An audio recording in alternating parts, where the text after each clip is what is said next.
All right, this is part 2 of our discussion about the interview at the Breakfast Club with Killer Mike, where Killer Mike is discussing the benefits of public school versus the benefits of private school and where your kids should go and when we should put them in, what environments and what cultures and how it affects them both educationally, academically, and how it affects them as far as having career success and having the ability to grow financial, to have financial growth as well.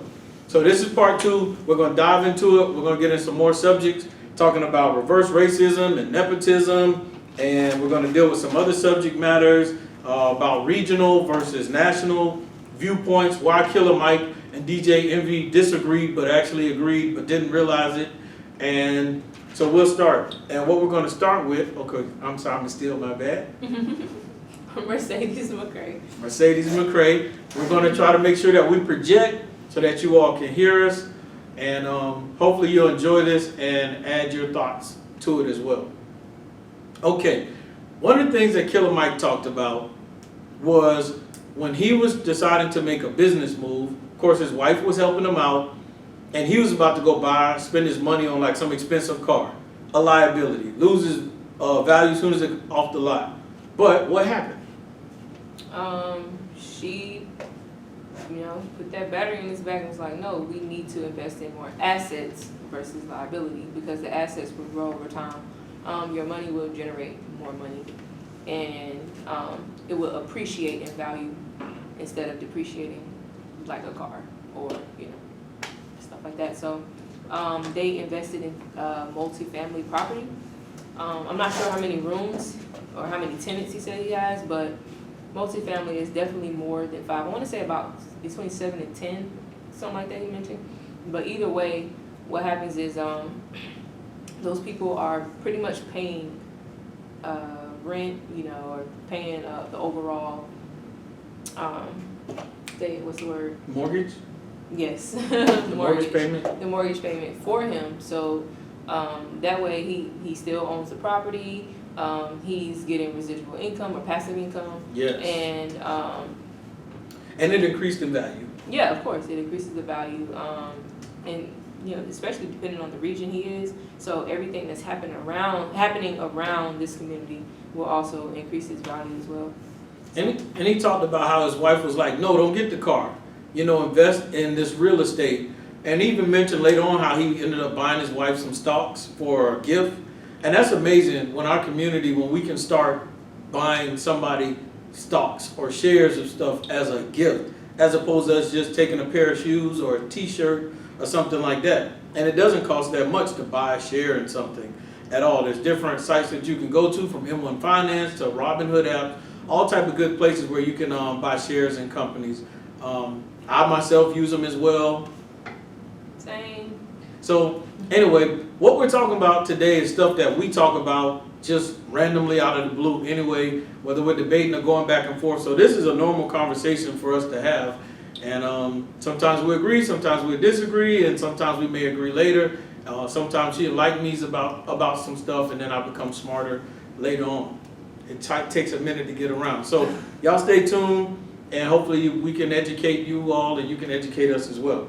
So when he bought this real estate property, the person that he bought it from was a minority, and the minority, I believe it was I can't remember if it was a black man or woman, but they were happy to sell it to Killer Mike's family because they felt like they were giving it to somebody that came from their culture.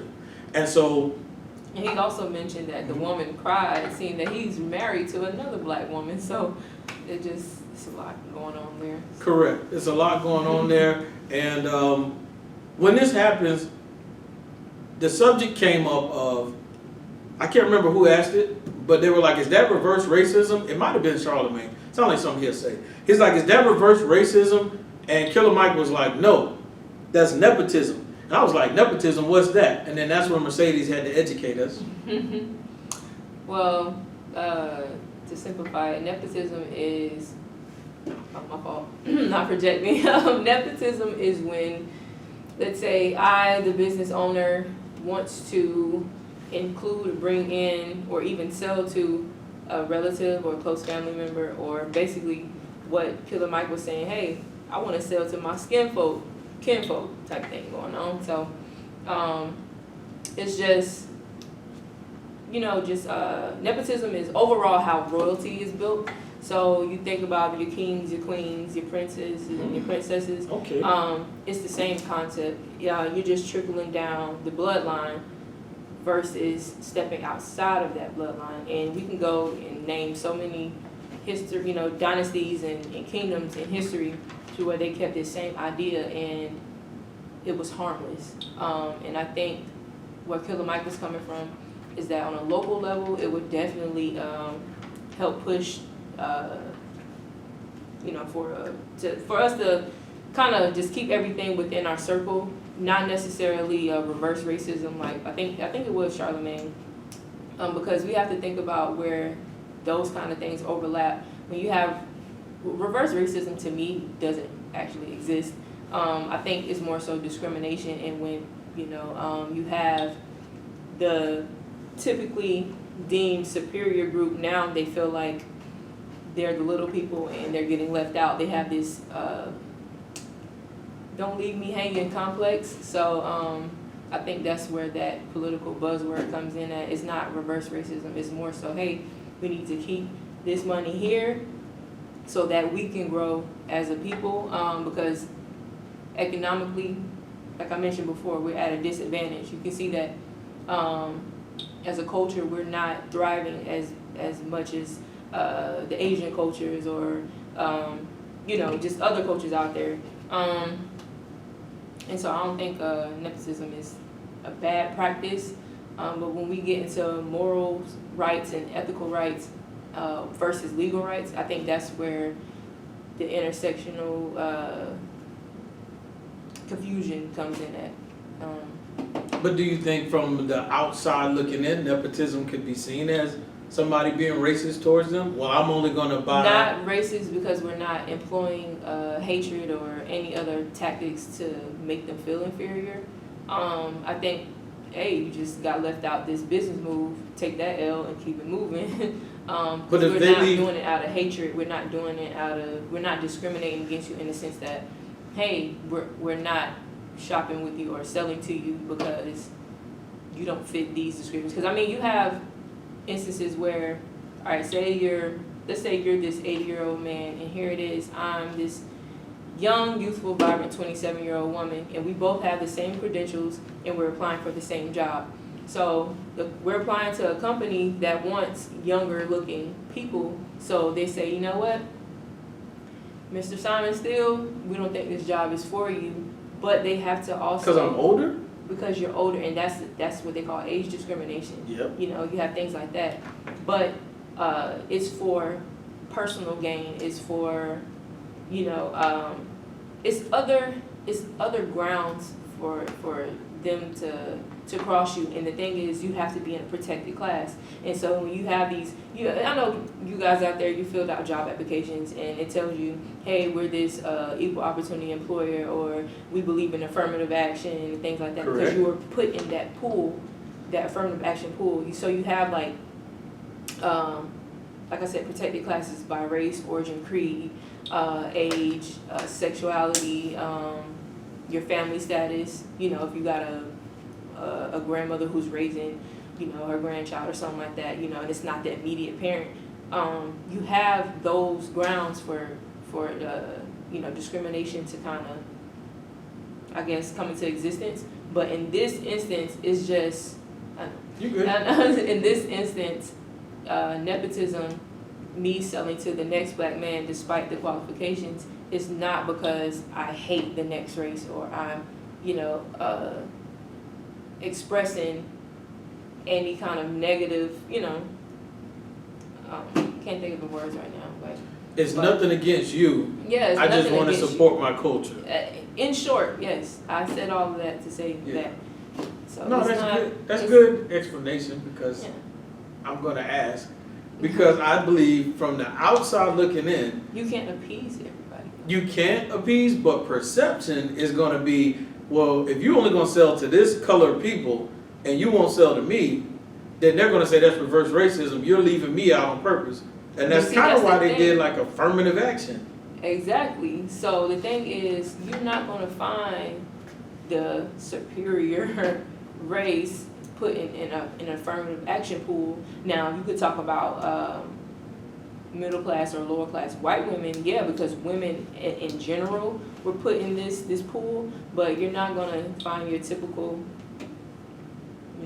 air quotes, you're not going to find the typical other races saying, hey, you're not selling to us, so, we're whining about your business. They're going to say, hey, we're going to take our dollars elsewhere because we have that kind of systemic, But what if they practice nepotism? What if a different race practice nepotism and doesn't give anybody an opportunity to make a move or get into business? Like, I mean, it's happening now. That's the American way.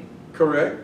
So, and we're going to say, that's not nepotism. We're going to say, that's racism. It is racism because now they have a system put in place for them to win, for us to lose. We're not creating a system. We don't even have that damn power because we're still trying to undo a lot of things in the first place. But we don't have that power to create a system to say, no, we're, we're the chosen ones and we're going to keep it here. You guys got to stay out. And the thing is, we're not doing it with, hatred in our hearts. We're saying, hey, you guys are thriving. You know what? You guys got a lot of privilege in so many ways, but we don't. So we're just trying to create that for ourselves, and we just hope you don't get offended. Can you get so caught up in nepotism, though, that then it hurts your business? Yeah, of course. Because you have these small mom and pop stores where the son may slack off and he's just stealing out of the damn company, and now it's like, whoa, hold on, what you doing? So it can definitely work against you depending on, because now the thing is, now you done hired your slack son when a young woman or a young man outside of the family had more qualifications. And stronger. They were stronger, yeah. And they would come into this business with more integrity and more, more critical skills, more valuable skills versus your son, but you wanted to keep it in the family, and it could definitely hurt you in that way. So it has its advantages and disadvantages, but for the most part, for us, nepotism would definitely need to, it has to happen. It has to, but we also have to make sure we're not selling to those, the ignorant, or make sure if we do sell to them, we need to reach back and each one teach one. We need to kind of Okay. that whole concept.